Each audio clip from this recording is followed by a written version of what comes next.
ನಮ್ಮ ದೇಶದ ಗಡಿ ಕಾಯುವ ವೀರ ಯೋಧರು ಹುತಾತ್ಮರಾದಾಗ ಅವರಿಗೆ ಎಲ್ಲರೂ ಜಾತಿ ಮತ ಭೇದ ಪಕ್ಷ ಭೇದ ಮರೆತು ಅವರನ್ನು ನೆನೆಸ್ಕೋಬೇಕು. ಈಗ ಲೈವ್ ದೃಶ್ಯಾವಳಿ ಮುಖ್ಯಮಂತ್ರಿ ಸಿದ್ದರಾಮಯ್ಯನವರು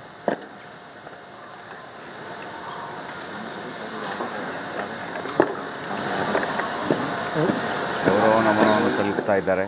ತಾಯ್ನಾಡಿಗೆ ತಲುಪಿದ ಯೋಧರ ಪಾರ್ಥಿವ ಶರೀರ ಅಲ್ಲಿ ಮುಖ್ಯಮಂತ್ರಿಗಳು ಕೂಡ ಹೋಗಿದ್ದು ನಿಜವಾಗಲೂ ಅದೊಂದು ಪ್ರೋಟೋಕಾಲ್ ಆಗಬೇಕದು.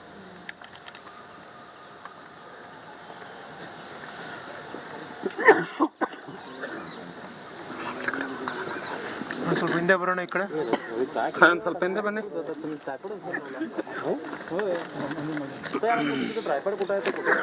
ರವೀಣ್ ಒಂದು ಸ್ವಲ್ಪ ಹಿಂದೆ ಬಾಣ,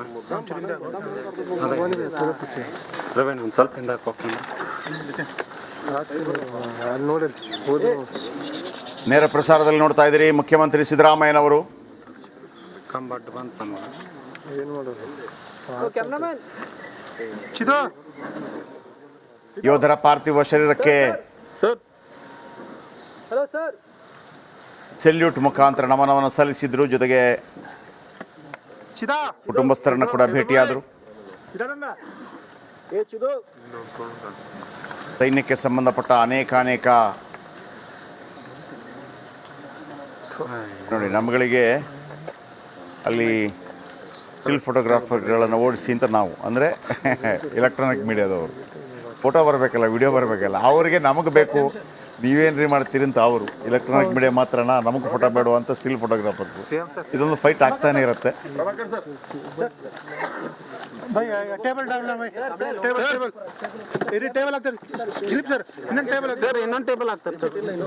ಮುಖ್ಯಮಂತ್ರಿ ಸಿದ್ದರಾಮಯ್ಯನವರು ಅಲ್ಲಿಗೆ ಭೇಟಿ ಕೊಡುವ ಮುಖಾಂತರ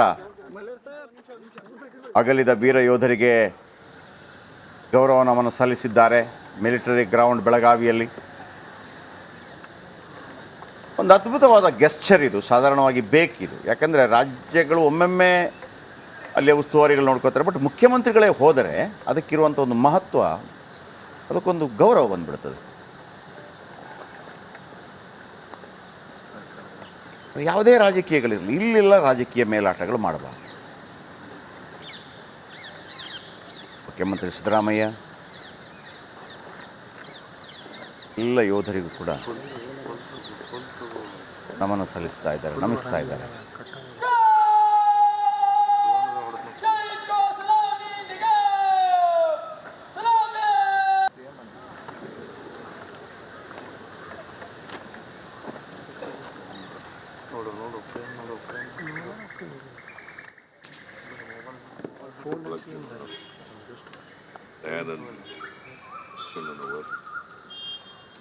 ಬೆಳಗಾವಿ, ಧರ್ಮರಾಜ್, ಸುಭಾಷ್ ಕೋಟ, ಚಿಕ್ಕೋಡಿಯವರು, ಮಹೇಶ್ ನಾಗಪ್ಪ, ಮಾರಿಗುಂಡ, ಮಹಾಲಿಂಗಾಪುರ, ಬಾಗಲಕೋಟೆ, ಆಮೇಲೆ ಅನೂಪ್ ಪೂಜಾರಿ, ಕುಂದಾಪುರ. 4 ಜನ ಕರ್ನಾಟಕದವರು. ಕರ್ನಾಟಕದ ಯೋಧರು ಅಕಾಲಿಕ ಮರಣಕ್ಕೆ ತುತ್ತಾಗಿದ್ದಾರೆ. ಅದರಲ್ಲೂ ಆಕ್ಸಿಡೆಂಟ್ನಲ್ಲಿ ಸತ್ತಿದ್ದಾರೆ. ಜಮ್ಮು ಅಂಡ್ ಕಾಶ್ಮೀರದಲ್ಲಿ ಪೂಂಚ್ ಏರಿಯಾದಲ್ಲಿ ಸತ್ತಿದ್ದಾರೆ. ಪೂಂಚ್ ಜಿಲ್ಲೆ. ಇವರ ಆತ್ಮಕ್ಕೆ ಚಿರಶಾಂತಿ ದೊರಕಲಿ ಅಂತೇಳಿ ನಾವು ಪ್ರಾರ್ಥನೆ ಮಾಡ್ತೀವಿ. ಇವರ ಆತ್ಮಕ್ಕೆ ಚಿರಶಾಂತಿ ದೊರಕಲಿ ಅಂತೇಳಿ ನಾನು ಪ್ರಾರ್ಥನೆ ಮಾಡ್ತೇನೆ. ಇವರ ಕುಟುಂಬ ವರ್ಗದವರಿಗೆ ಇವರ ದುಃಖವನ್ನು ಭರಿಸ್ತಕ್ಕಂಥ ಶಕ್ತಿ ಕೊಡಲಿ ಅಂತೇಳಿ ಇವರಲ್ಲಿ ಪ್ರಾರ್ಥನೆ ಮಾಡ್ತೇನೆ. ಮತ್ತು ಸರ್ಕಾರದಿಂದ ಏನೆಲ್ಲ ಇವರಿಗೆ ಪರಿಹಾರ ಕೊಡಬೇಕು ಆ ಪರಿಹಾರನ ಅವರ ಕುಟುಂಬ ವರ್ಗದವರಿಗೆ ಕೊಡ್ತಕ್ಕಂಥ ಕೆಲಸವನ್ನು ಮಾಡ್ತೇವೆ.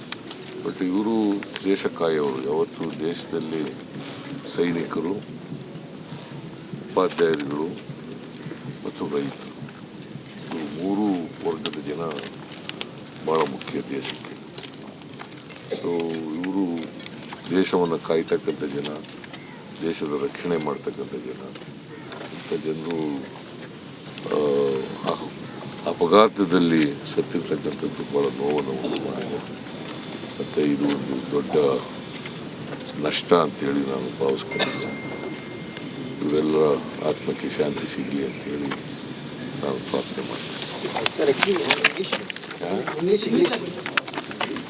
See, 4 soldiers from Karnataka have died in the accident.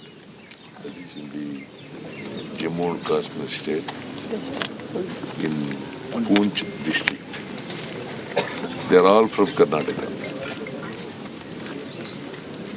They are all from Karnataka. 2 from Belgaum, 1 is from Bagalkot, the another is from Udupi. Dayananda Silkananavar from Belgaum. Dharmaraj Subhash Kota from Chikkodi. And Mahesh Nagappa Marikunda, Mahalingapura, Bagalkot district. Anup Pujari from Kundapura. ಕುಟುಂಬದವರು ಭೇಟಿಯಾದ್ರಿ sir ಅವ್ರ ಮಗನ? ಅವರಿಗೆ ಹೇಳಿದ್ದೀನಿ, ಅವ್ರಿಗೆ ಸಾಂತ್ವನ ಹೇಳ್ತಕ್ಕಂಥ ಕೆಲಸ ಮಾಡಿದ್ದೀನಿ. ಮತ್ತು ಅವ್ರ ಕುಟುಂಬ ವರ್ಗದವ್ರಿಗೆ ಪರಿಹಾರ ಕೊಡ್ತಕ್ಕಂಥ ಕೆಲಸನೂ ಕೂಡ ಮಾಡಿಸಿದೆ. ಅದರಿಂದ ಸರ್ಕಾರದ ನಿಯಮಾನುಸಾರ ಏನೇನು ಪರಿಹಾರ ಕೊಡಬೇಕು ಅವ್ರಿಗೆ ಕೂಡಲೇ ಪರಿಹಾರ ಕೊಡ್ತಕ್ಕಂಥ ಕೆಲಸ.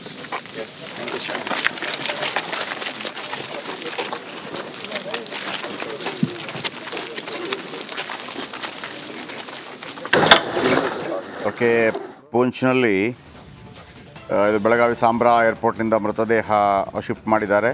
ಸಂಜೆ ಸರ್ಕಾರಿ ಗೌರವದೊಂದಿಗೆ ಯೋಧರ ಅಂತ್ಯ ಸಂಸ್ಕಾರ ನಡೆಯುತ್ತೆ. ಹುತಾತ್ಮ ಯೋಧರ ಅಂತಿಮ ದರ್ಶನ ಪಡೆದಿದ್ದಾರೆ ಸಿಎಂ. ಬೆಳಗಾವಿಯ ಮಹಾಲಿಂಗಪುರದ ಯೋಧ ಮಹೇಶ್, ಆಮೇಲೆ ಪೂಂಚ್ನಲ್ಲಿ ಇನ್ನೊಬ್ಬರು ನಮ್ಮ ಅನೂಪ್ ಪೂಜಾರಿ ಕುಂದಾಪುರದವರು. ನೋಡಿ, ಇದು ಒಂದೇನು ಅಂತಂದರೆ ಸಾಧಾರಣವಾಗಿ BJP ಇದನ್ನು ಸ್ವಲ್ಪ ಅಂದರೆ ಸೈನಿಕರು ಮತ್ತೊಂದು ಇದನ್ನೆಲ್ಲ ಸ್ವಲ್ಪ ಜಾಸ್ತಿ ಹೈಲೈಟ್ ಮಾಡ್ತಾ ಇರ್ತಾರೆ. ಕೆಲವರು ಏನು ಹೇಳ್ತಾರೆ ಅಂತಂದರೆ, ಇಲ್ಲ ನೀವು ಅದನ್ನು ಇಮೋಷ್ನಲಿ ಟಚ್ ಕೊಡಬೇಡಿ ಅದಕ್ಕೆ ಅಂತಲೂ ಹೇಳೋರು ತುಂಬ ಜನ ಇದ್ದಾರೆ. ಯಾಕಂದರೆ ಅದು ಆ ಥರ ಅಲ್ಲ ಅಂತೇಳಿ. ಈ ಎರಡರ ದ್ವಂದ್ವದ ನಡುವೆ ಅದು ಹೌದು ಅಲ್ಲೋ ಆಗಿ ರಾಜಕೀಯ ಇಲ್ಲದೆ ಇಂಥ ಸಂದರ್ಭದಲ್ಲಿ ಆ ಹುತಾತ್ಮ ಯೋಧರಿಗೆ ಒಂದು ಸೆಲ್ಯೂಟ್ ಮಾಡುವಾಗ, ಮುಖ್ಯಮಂತ್ರಿಗಳೇ ಸ್ವತಃ ಹೋಗುವಾಗ, ಯಾಕಂದರೆ ನಮಗೆ ಸೈನ್ಯ ಬೇಕೇ ಬೇಕು. ಆ ಹುಡುಗರಿಗೂ ಅನಿಸುತ್ತೆ, ಹೌದಾ ಮುಖ್ಯಮಂತ್ರಿಗಳೊಂದು ಸೆಲ್ಯೂಟ್ ಮಾಡ್ತಾರಾ, ಹೀಗೆಲ್ಲ ಇರುತ್ತಾ, ಇಷ್ಟೆಲ್ಲ ಗೌರವ ಇರುತ್ತಾ, ಅದಾದರೂ ತೋರಿಸ್ಬೇಕು ನಾವು. ಅವರ ಬಗ್ಗೆ ಸಿಂಪತಿ ಅದು ಇದೆಲ್ಲ ಗೊತ್ತಿಲ್ಲ. ಯಾಕಂದರೆ ಅದೊಂದು ಒಂದೊಂದು ಮಾತು ಹೇಳ್ತಾರೆ, ಯಾಕಂದರೆ ಸೈನಿಕರ ಮುಂದೆ ನೀವು ಸಿಂಪತಿ ಎಲ್ಲ ತೋರಿಸ್ಬಾರ್ದು ಅಂತ ಇರುತ್ತೆ ಅದು. ಯಾಕಂದರೆ ಅವ್ರು ಯಾರಿಗಾಗಿ ಯುದ್ಧ ಮಾಡೋದು, ಒಂದು ಆರ್ಡರ್ ಬರುತ್ತೆ ಯುದ್ಧ ಮಾಡ್ತಾ ಇರ್ತಾರೆ. ಅವ್ರಿಗೂ ಅವ್ರ ಪಕ್ಕದಲ್ಲಿದ್ದವನಿಗೇನು ರೀ ದುಶ್ಮನಿ ಇದೆ. ಅವರಲ್ಲಿ ಜೊತೆಗೆ ಈ ಕ್ರಿಸ್ಮಸ್ ಟೈಮೋ ಮತ್ತು ದೀಪಾವಳಿ ಟೈಮೋ ಸ್ವೀಟ್ ಹಂಚ್ತಾ ಇರ್ತಾರೆ, ಈದ್ ಟೈಮಲ್ಲಿ ಏನೊಂದು ಮಾಡ್ತಾ ಇರ್ತಾರೆ, ಅದು ಬೇರೆ ವಿಚಾರ.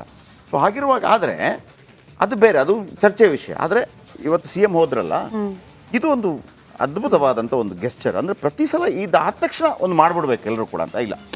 ನೋಡಿ, ಇದು ಎಷ್ಟು ಚೆನ್ನಾಗಿರುತ್ತೆ ಇದು ಅಂತಂದರೆ ಅದಕ್ಕೆ ಅದು ಕೊಡೋವಂಥ ಗೌರವ. ಅದು BJPಯೋ ಕಾಂಗ್ರೆಸ್ಸೋ ಮತ್ತೊಂದೋ ಮಗದೊಂದೋ ಅದೊಂದು ಬೇರೆ ವಿಚಾರ. ಅದರ ಬಗ್ಗೆ ಒಂದು ಜಿಜ್ಞಾಸೆಗಳು ಶುರುವಾಯಿತು ನೋಡಿ. ಅದೆಲ್ಲ ಕೆಲವು ಗೌಪ್ಯತೆಗಳನ್ನು ಹೇಳಕ್ಕೆ ಬರೋದಿಲ್ಲ. ಈಗ ಸೈನಿಕರು ಯಾಕೆ ಹೋಗ್ತಾರೆ, ಹಸಿವಿಗಾಗಿ ಹೋಗ್ತಾರೆ, ಕೆಲವು ಗೊತ್ತಿರ್ತದೆ ಮತ್ತೊಂದು ಏನು ಕಾರಣ ಮತ್ತೊಂದು ಅಂತೇಳಿ. ಅದನ್ನು ಸಾರ್ವಜನಿಕವಾಗಿ ಮಾತಾಡುವಂಥದ್ದಲ್ಲ ಅದು ಅಂತೇಳಿ. ಅವ್ರ ಜೀವನ ಪಣಕ್ಕಿಟ್ಟು ಹೋಗೋದಲ್ವ. ಈಗ ಯಾರಾದರೂ ಒಂದು ಮಾತು ಹೇಳ್ತೀನಿ, ಯಾಕೆ ಸೈನಿಕರಿಗೆ ಮಹತ್ವ ಕೊಡಬೇಕು ಅಂತಂದರೆ, ಒಬ್ಬ ಬಡವ ಇರ್ತಾನೆ ಅಂತ ಇಟ್ಕೊಳ್ಳಿ, ನನಗೇನು ಸಿಕ್ಕಿಲ್ಲ, ಏನಿಲ್ಲ, ನನ್ನ ಹತ್ರ ದುಡ್ಡಿಲ್ಲ, ಮತ್ತೊಂದಿಲ್ಲ. ಆಗ ಇನ್ನೊಬ್ಬ ಬಂದು ಕೇಳ್ತಾನೆ, ಆಯ್ತು ನೀನು 2 ಕೈ ಕಟ್ ಮಾಡಿಕೊಡಿ 25 ಲಕ್ಷ ಕೊಡ್ತೇನೆ ಅಂತ ಕೇಳಿದರೆ ಕೊಡ್ತಾನ? ಕೊಡಲ್ಲ ಅಲ್ವಾ. ಹಾಗಿದ್ದಾಗ ಸೈನಿಕ ತಾನು ಸಾಯ್ತೇನೆ, ಸತ್ರು ಸಾಯ್ಬೋದು ಅನ್ನುವಂಥದ್ದು ಗೊತ್ತಿರುತ್ತೆ. ಆದರೂ ಸಂಬಳ ಸಿಗತ್ತೆ, ಮತ್ತೊಂದಕ್ಕಂತ ಹೋಗ್ತಾನೆ. ಇಲ್ಲ, ನಾನು ಸಾಯ್ತೀನಿ ಅಂತ ಗೊತ್ತಿರುತ್ತೆ ಅವನಿಗೆ.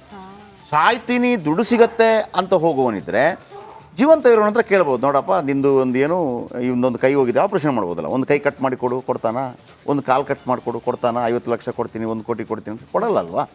ಸೊ ಹಾಗಾಗಿ ಸೈನಿಕನ ಬಲಿದಾನ ಇದೆಯಲ್ಲ, ಆ ಸೈನಿಕ ದೊಡ್ಡವನಿರ್ಬೋದು ಸಣ್ಣವನಿರ್ಬೋದು, ಅವರ ರೇಂಜಲ್ಲಿ ಅವರೆಲ್ಲರೂ ಕೂಡ ಒಂದು ದೊಡ್ಡ ಸಲ್ಯೂಟ್. ಆಮೇಲೆ ಅಂಥ ವಿಚಾರಕ್ಕೆ ಸಂಬಂಧಪಟ್ಟ ಕಾಂಜಿ ಪಿಂಜಿ ಮಾತುಗಳನ್ನು ನಾವು ಆಡಬಾರ್ದು. ಕೆಲವುದರಲ್ಲಿ ಸತ್ಯಾಂಶಗಳು ಕೆಲವು ಇರ್ಬೋದು, ಇಲ್ಲದೇ ಇದ್ದಿರ್ಬೋದು. ಅದು ಚರ್ಚೆ ಮಾಡುವಂಥ ವಿಚಾರ ಅಲ್ಲ. ಸೈನಿಕರು ಇಲ್ಲದೆ ಇದ್ದರೆ ಏನಾಗ್ಬೋದು? ಸಾಧ್ಯವೇ ಇಲ್ಲ, ನಾವು ಅದನ್ನು ಊಹಿಸ್ಕೊಳ್ಳೋಕ್ಕೂ ಸಾಧ್ಯವಿಲ್ಲ. ಸೊ ಹಾಗಾಗಿ ಯಾವತ್ತೂ ಕೂಡ ನಾವು ಸೈನಿಕರ ವಿಚಾರದಲ್ಲಿ ರಾಜಕೀಯ ಬೆರೆಸೋದು ಬೇಡ. ಅದರ ಜೊತೆಗೆ ನಾನೊಂದು ಹೇಳ್ಬಿಡ್ತೀನಿ, ಅನೇಕ ನಿವೃತ್ತ ಸೈನಿಕರು ತಮ್ಮ ಜಾಗ ಸಿಕ್ಕಿಲ್ಲ ಅಂಥೇಳಿ ನನ್ನ ಬಳಿಗೇ ಒಂದು 100 ಜನ ಬಂದಿದ್ದಾರೆ. ನನಗೊಮ್ಮೆ ಅನಿಸ್ತಾ ಇರುತ್ತೆ, ನಾವು ಕೇವಲ ಬಾಯಲ್ಲಿ ಸೈನಿಕರು, ನಾವು ಸೈನಿಕರ ಬಗ್ಗೆ ಏನ್ರಿ ಸೈನಿಕರ ಬಗ್ಗೆ ಮಾತಾಡ್ತೀರಿ ಅಂತ ಹೇಳೋರು, ಪಾಪ ಅವ್ರಿಗೊಂದು ಜಾಗ ಕೊಟ್ರಪ್ಪ, 1 ಎಕರೆನೋ ಮತ್ತೊಂದು ಏನೋ ಒಂದು, ಅದನ್ನೊಂದು ಕ್ಲಿಯರ್ ಕಟ್ ಮಾಡಿಬಿಡಿ. 1 ಪೆನ್ಷನ್ ಮತ್ತೊಂದೇನೋ ಆ ಥರ ಮಾಡಿದ್ರಲ್ಲ, ಅದೇ ಥರ ಕರ್ನಾಟಕದ ಮುಖ್ಯಮಂತ್ರಿಗಳಾಗಲಿ ಮತ್ತೊಬ್ಬರಾಗಲಿ ಇಡೀ ಕರೆಸ್ಬಿಟ್ಟು ಏನಪ್ಪ ಆದ್ಯತೆ ಅನುಸಾರವಾಗಿ ಮತ್ತೊಂದು ಲಿಸ್ಟ್ ಮಾಡಿಬಿಟ್ಟು ಇದನ್ನೊಂದು ಕೊಟ್ಬಿಟ್ರಪ್ಪ. ದಯವಿಟ್ಟು ಮುಂದೆ ನಡೆಯುವಂಥ ಚುನಾವಣೆ ಸಂದರ್ಭದಲ್ಲಿ ಒಂದು ಮ್ಯಾನಿಫೆಸ್ಟೋದಲ್ಲಿ ಹಾಕಿ, ಯಾರೆಲ್ಲ ಸೈನಿಕರಿದ್ದಾರೆ, ಅವ್ರಿಗೇನು ಜಾಗ ಸಿಗಬೇಕಾಗಿದೆ, ಏನು ವಯಸ್ಸಾಗಿ ಅವ್ರು ಬಂದು ನಮ್ಮ ಹತ್ರ ಅವ್ರ ಬೇಸರವನ್ನು ಹೇಳ್ಕೊಂಡಾಗ ನಮಗನ್ಸುತ್ತೆ ಈ ರಾಷ್ಟ್ರವೇ ಬಂದು ನಮ್ಮ ಬಳಿ, ಅಂದರೆ ಈ ರಾಷ್ಟ್ರವನ್ನು ಕಾದವರು ನಮ್ಮ ಬಳಿ ಬಂದು ಕೇಳಿದಾಗ ನಮಗೆ ಹೆಂಗೆ ಅನಿಸುತ್ತೆ. ಕೆಲವು ಸೈನಿಕರು ಪಾಪ ಮೆಡಲ್ ಹಾಕೊಂಡಿರ್ತಾರೆ, ಸರ್ ನನಗೊಂದು ಜಾಗ ಬರಬೇಕಾಗಿದ್ದು ಸಿಕ್ಕಿಲ್ಲ, ನೀವು ಮಾಡಿ ಸರ್, ನಿಮ್ಮ ಕೈ ಮುಗಿತೀನಿ ಅಂದಾಗ, ಅಯ್ಯೋ ದೇವರೇ ಎಂತಪ್ಪ, ಏನು ಈ ಸ್ಟೋರಿ ಎಲ್ಲ ನಾವು ಮಾಡಬೇಕಾ? ಹೋರಾಡಿ ಬಂದವರು ನಮ್ಮ ಮುಂದೆ ಕೈ ಮುಗಿತಾ ಇದ್ರಲ್ಲ, ನಾವಿವರ ಕಾಲಿಗೆ ನಮಸ್ಕಾರ ಮಾಡಬೇಕಲ್ವಪ್ಪ. ಇದರ ಬಗ್ಗೆ ದಯವಿಟ್ಟು ಗಮನ ಹರಿಸಿ ಮುಖ್ಯಮಂತ್ರಿಗಳಾದಿಯಾಗಿ, ಅಥವಾ ಅದರಲ್ಲಿರುವಂಥ ಏನಾದರೂ ಸಾಧಕ ಬಾಧಕ ಕಿರಿಕಿಗಳಿದ್ರೆ ಅದನ್ನು ತೆಗೆದುಹಾಕಿ ಅವ್ರಿಗೆ ಸಿಗಬೇಕು ಅದನ್ನು ದಯವಿಟ್ಟು ಕೊಡಿಸ್ಬಿಡಿ. ಆಮೇಲೆ ಅದಕ್ಕೊಂದು ಟೈಮ್ ಲಿಮಿಟ್ ಕೊಡಿ. ಟೈಮ್ ಲಿಮಿಟ್ ಇಲ್ಲ, ಅವರು ರಿಟೈರ್ಡ್ ಆಗಿ ಬಂದ ಇಷ್ಟು ತಿಂಗಳೊಳಗಾಗಿ, ಇಷ್ಟು ದಿನದೊಳಗಾಗಿ ನಾವು ಕೊಟ್ಟು ಬಿಡ್ತೀವಿ, ಅಥವಾ ಇಂಟರ್ ಜಿಲ್ಲೆಯಲ್ಲೂ ಕೊಡೋದಕ್ಕೆ ಅವಕಾಶ ಇದೆ, ಹಿಂಗೆಲ್ಲ ಒಂದು ಅವಕಾಶ ಮಾಡಿಕೊಡಿ. ಇನ್ನು ನೆಕ್ಸ್ಟ್ ಸ್ಟೋರಿಗೆ ಹೋಗಿ.